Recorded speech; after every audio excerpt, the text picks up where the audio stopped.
I am Sarah Dawe from Goodbye Flies, and I'm up with Ian and Jenny Stark at their equestrian centre in Scotland. Hi, I'm Ian Stark. This is my wife Jenny, and welcome to our home at Greenhill Farm in the Scottish Borders. Tell me about where your love of horses started, Ian. Well, I came from town at Galashiels, in fact, only about 14 miles from where I'm living now. But lived in the middle of town, not a horsey family at all.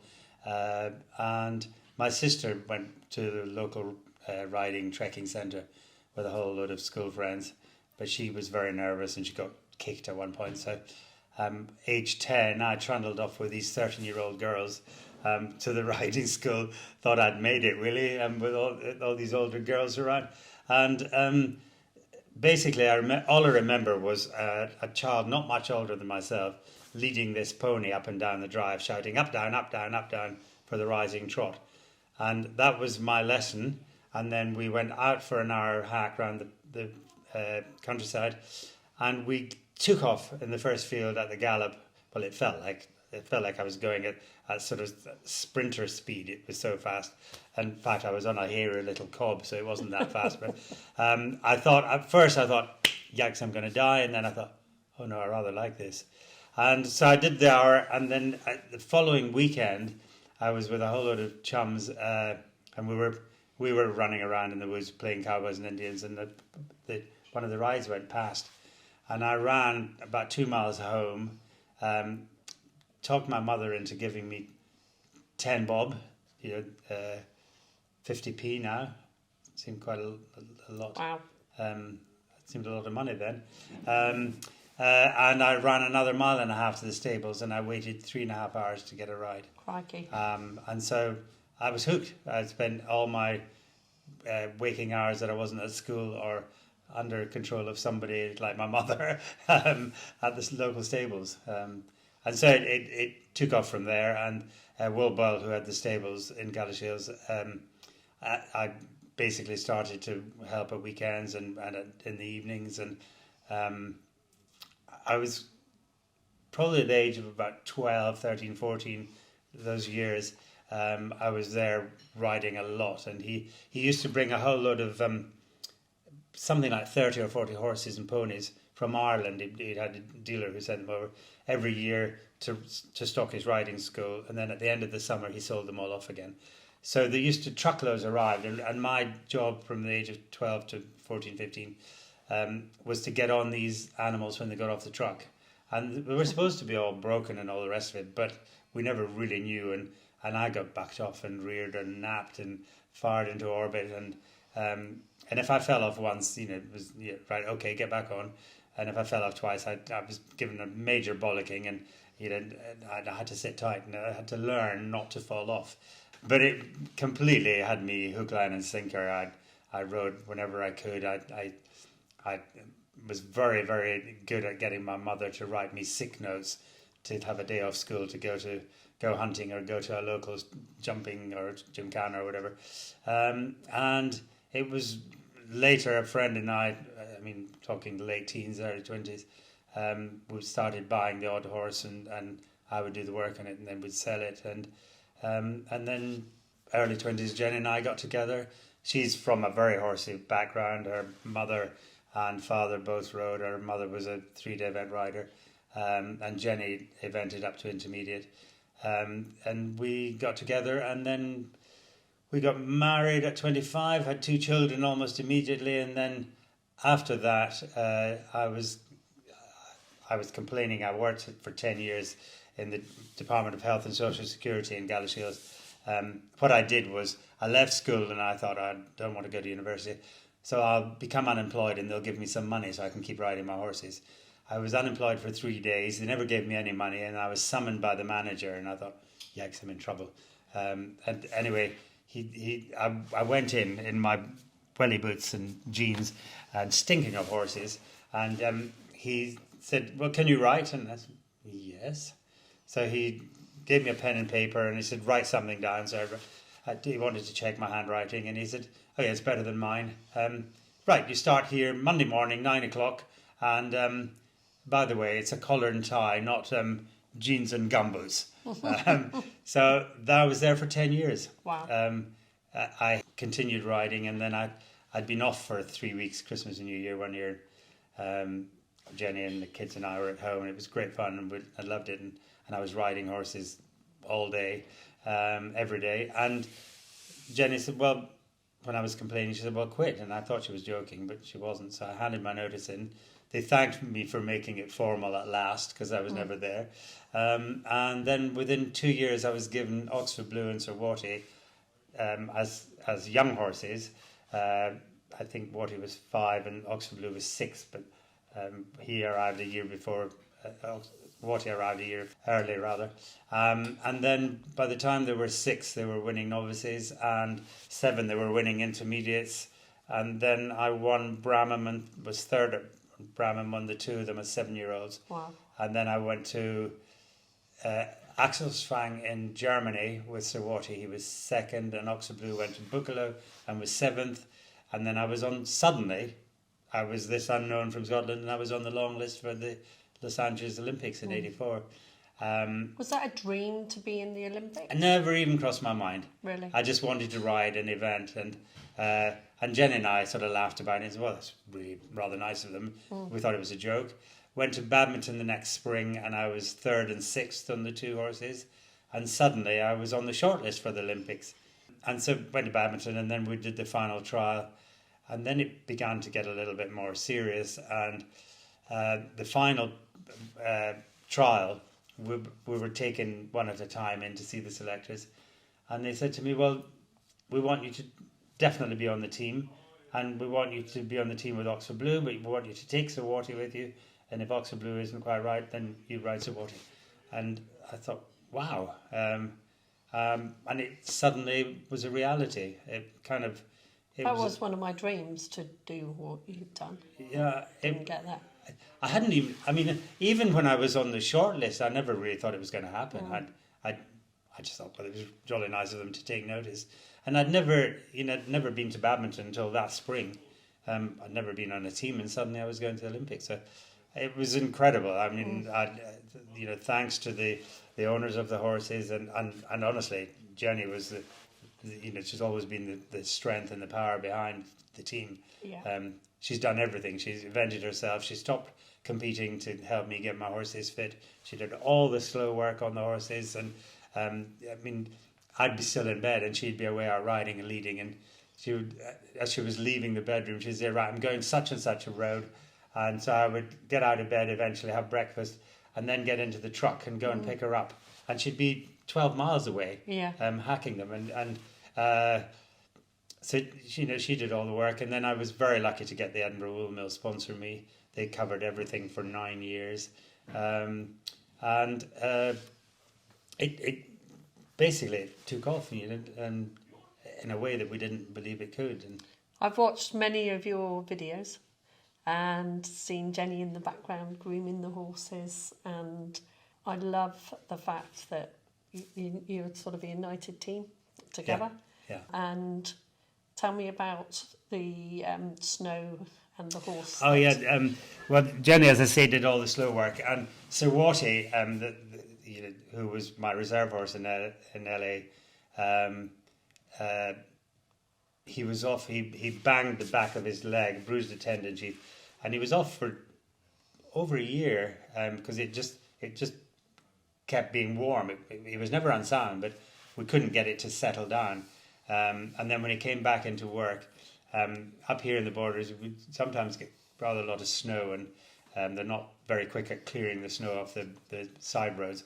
And so Jenny used to take Watty along, miles along the road, trotting and cantering for miles in the snow. And when he came back from his injury, and then she took him hunting in bottomless mud, and so up until 84 was my first Badminton. Until 89, I'd never even had an arena to work in. We had a muddy patch, flat paddock. And so my horses were used to being in mud, and Jenny hacked them and as I said, cantered about in the snow. And so we went to Badminton in 86, and Watty was last horse to go. in the day, and it rained non-stop all day long, and it was still when we had the roads and tracks and the steeplechase, and I was trotting along the roads and tracks, and thousands of people were driving out, and I'm going, I haven't been yet, wait. Anyway, I went round on Sir and I mean, hardly anybody was getting round, and nobody was getting the time. And Sir Watty, who was quarter Welsh cob, 3/4 thoroughbred, he just thought it was another day hacking at home and in the mud, and he galloped round inside the time, and we won the competition. And on the Sunday, because it was so wet, they cancelled the public for the show jumping. They wouldn't let them in. So and they moved the show jumping from the afternoon to early morning, and people parked 5 miles away and walked to get into the show jumping. Wow. And so it was all over by lunchtime, and I'd won it. And again, it was bottomless mud, and he didn't notice. No, because it was normal. And I used to school my dress out in the mud because that's all we had, one flat field. Wow. That's great. Talk to me about your grooms and leading into where we are as a business. We're trying to support riders, grooms, and the work we're doing with sponsorship with grooms. Talk to me about your grooms and... Well, it's been fascinating. I've had some incredible people grooming for me, and we've had a lot of students from overseas that have brought their horses and trained with us. But my head lads and head girls that I've had have been of exceptional quality, and it's always been quite amazing because Caroline Powell, who rides for the New Zealand team, was my head girl for 5 years, and Wills Oakton came straight from school at 16 and was my head lad, and he's now probably the top rider in Scotland and is threatening being on the British team.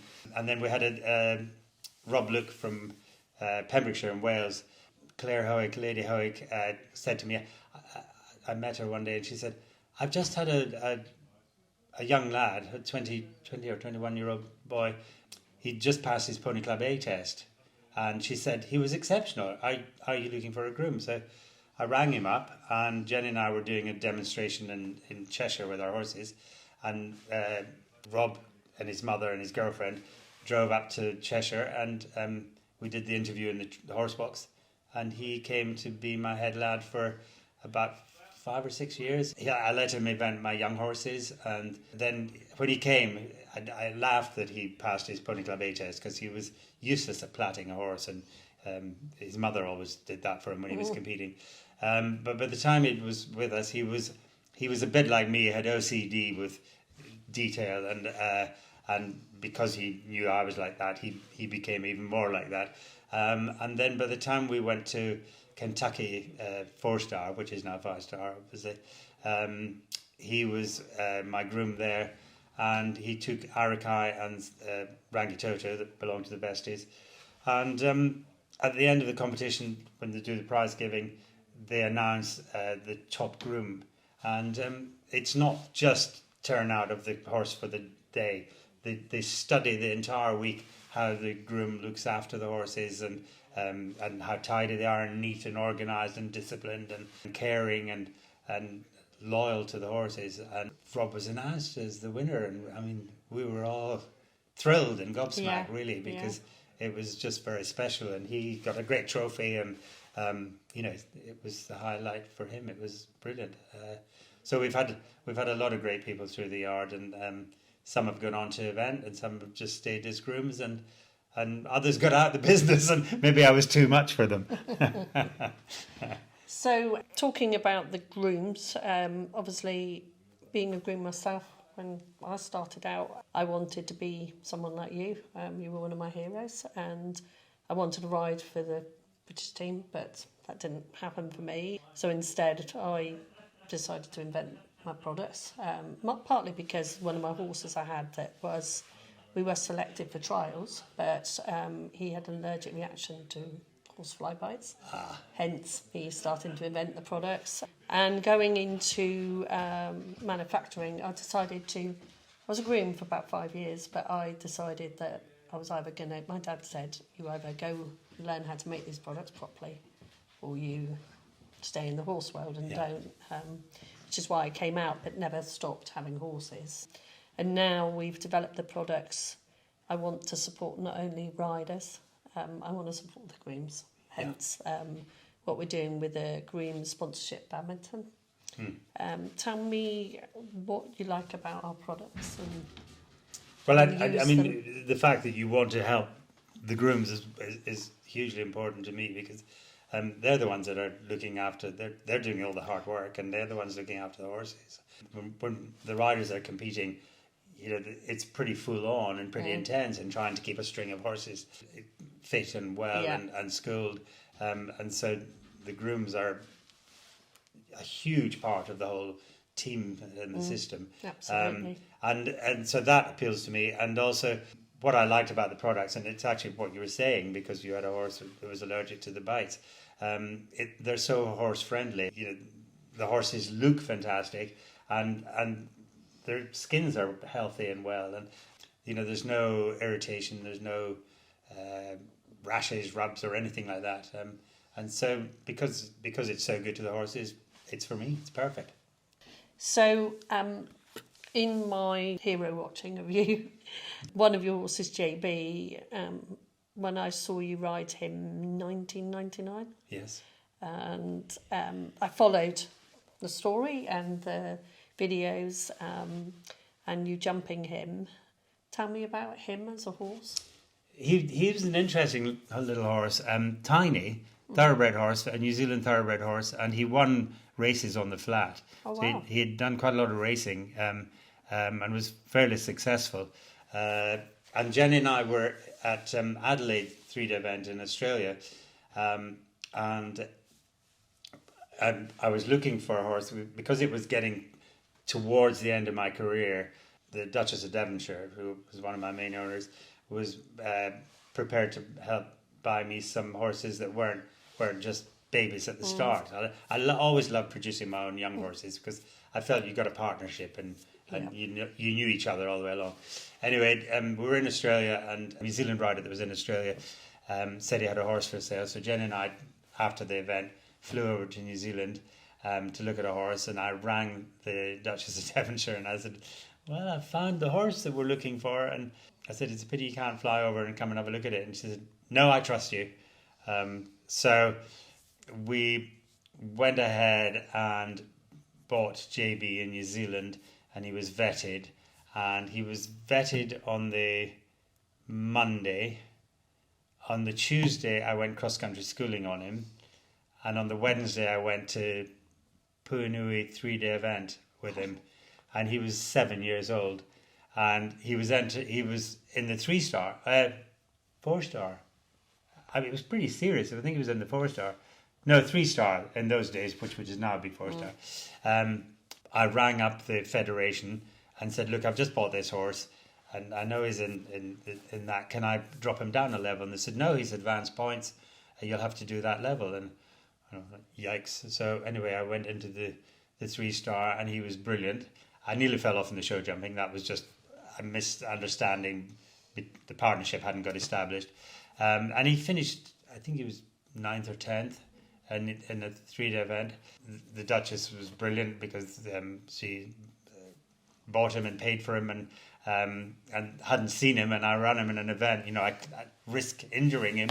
And then after the event, we flew him back to England, and he went straight to the Duchesses and had a holiday, and then she rode him to get him back fit for me. And she used to ride the horses regularly. Wow. when they come back from holidays, and so she adored him when she rode him, and then we did Bramham, and then the next spring, because of the New Zealand system, he was 8.5 rather than 9. Right. So he was still technically an 8-year-old when I took him to Badminton. And he did a really good, he was number 1 to go in the competition. He did a really good dressage test. I set off in the cross country and thinking, I wonder if he's experienced enough. But he was brave, he was gutsy, he was very trainable, very rideable. And went around the cross country. They were trying out the new system, the scoring system. And so the dressage was closer together, but the timing was further apart. It was kind of weird system. They only tried it once, and it didn't work. They didn't use it again. And I was 25 seconds over the time cross country, and I was joint fastest time of the day because the rain started when he was going, and by the end of the day, nobody was getting round, and if they were getting round, they were getting huge time falls. Yeah. So we went into show jumping with something like 3 or 4 show jumps in hand. Wow. And he had one down. I think that was probably my fault. And he won it, and he was still only technically an 8-year-old horse. So he was very special. But he had raced a lot as a youngster, so he didn't last longevity really, because his joints were a little bit well worn as racing on the flat. But a really lovely little horse. He had a very funny characteristic because he never did much wrong really ever, but he always, for some reason, when you come out the dressage arena and you were hacking back to the truck or the stables, he would wander along and then suddenly he would erupt and do a rodeo act. And in fact, to the point that occasionally I used to try and lead him back, and then I couldn't hold on to him, so it was easier being on him. But he was a lovely character, a lovely lightweight. It's what I love. I just love the speed and the agility of a thoroughbred horse, and he had all the speed in the world, and he was neat and nimble and quick thinking and cat-like. I remember watching that Badminton round, but it's nice to know the story before, if you know what I mean, because when you watch, you don't know that. You don't know the history. No. The amusing thing about that was the Kiwis sold him to me, or sold him to the Duchess for me, and after he won Badminton, I was staying with the Vesties, and they'd all gone to bed, and their phone kept ringing late at night, and I kept answering it. It was friends of mine from New Zealand and Australia ringing up, and one of the New Zealand people said, well done on winning Badminton, that horse. We thought he was only a 2-star horse, otherwise you'd never have been given him. So it was quite satisfying, really. But he wasn't the most talented horse in the world, but he was just genuine and honest and a real gutsy trier, and gave you everything. He looked like that. Yeah. I think. Do you have a favourite horse? That's a strange question, or what? You can't. My favourite horse on the day was the one that was winning. Yeah. But I'd have a very big soft spot for Sir Warty, because he was my first ride around Badminton, and he won me Badminton twice, and he was a little bit like JB. He wasn't the most talented horse. He wasn't the fastest. He struggled to do the speed. He had a big jump, but wasn't a show jumper or anything. But he had the biggest heart of anything, and the bigger the crowd, the better he performed. So he was a bit of a show off, like me, really. We were well matched. Or adrenaline junkie, maybe? Well, there's definitely quite a lot of that in me, Yeah. Obviously, you're still riding now, and you've got a beautiful, stunning grey. But what else are you doing, in your career now? Where are you now, and what are you doing? Everyone says that I've had more comebacks than anyone else in sporting history, but I haven't really ever quit riding. And no. And as you say, I've got Bill Chatsworth Diamond, who is a stunning grey. Another reason for your products. It keeps my grey horse looking very sparkling white, which is perfect. But I'm still playing a bit at eventing. But my main job now, and I've been incredibly lucky from being a non-horsey family to eventing. I've now got about 3 or 4 different careers thanks to my riding. So I designed cross-country level right up to 5-star, the cross-country courses. Did my first 5-star in October in Maryland at Fairhill in America. So I design a lot in America and Ireland and the UK. So as well as doing that, I commentate for the BBC fairly regularly for the Badminton Burley and whatever championships is on that year. I'm coaching a lot. I train a lot, and I'm helping the American team riders with their cross-country riding. And then also because of my eventing career, I was stewarding racing for 16 years, and I no longer do that, but I'm still on the disciplinary and judicial panel for a British Horse Racing Authority. I'm a member of the Jockey Club, and it's all thanks to my equestrian career. So I've got a lot of different aspects, and we run the Stark Equestrian Centre. when we named it, I didn't want to call it the Inchtark Equestrian Centre here at home, but everyone said, no, you must make use of your name. And I was stewarding racing one day, and a doctor that was on duty at the race meeting, and he said, we were going to come bring my daughter to show jump at your place at the weekend. What's it called? And I said it was the Inchtark Equestrian Centre. And I went, no modesty there then. so now we call it ISEC. So I don't have to mention my name. So we've got that as well. Obviously, Jenny runs the centre, but it's yet another part of our equestrian career that we've had together. You've had a wonderful career. I've been incredibly spoiled and lucky, and don't I know it. Yeah, it's fantastic. It's fantastic to follow. Can you tell me about the charity you've been working on recently? Yeah, well, it's called the British Eventing Support Trust. It used to be an existing charity. It was a British Eventing Charitable Foundation, and we changed the name of it to try and bring it a little bit more updated. And it covered a lot of training and team situations in the past. What we've done is we've changed the format of it, and it's now purely for British eventing registered people from whatever country. If they're registered in British eventing, they're covered. And it's for any accidents, injuries, mental health issues that riders have. If they have either of the accident or the mental health issues and they've got financial trouble, we try and help them. And it's really any research that we can do into making the sport safer for riders. So it's 100% for the riders, and in the same way that the Injured Jockeys Fund for racing is. Yeah.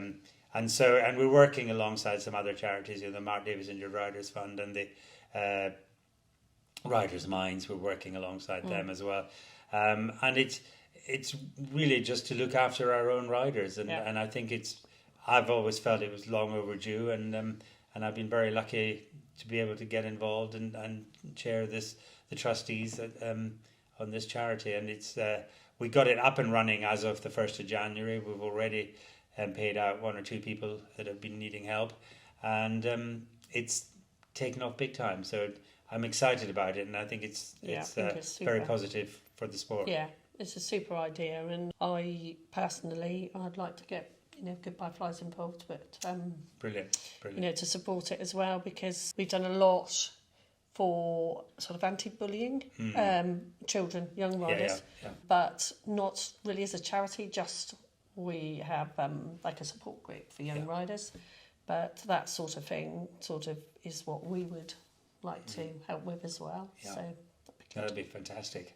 Ian, thank you so much for your time and supporting our business, Goodbye Flies. I feel like we're all one big family now, and I love spending time with you and Jenny. Thanks for welcoming us up here in Scotland, and we don't want to go home. Yeah, well, thank you, and you personally, Sarah, thank you for all you do, and thanks to Goodbye Flies, because it's improved the well-being of the horses, and that's what's important. Thank you. And we're all wanting the same end result, and what your business and your products doing is phenomenal. Thank you. No, thank you very much.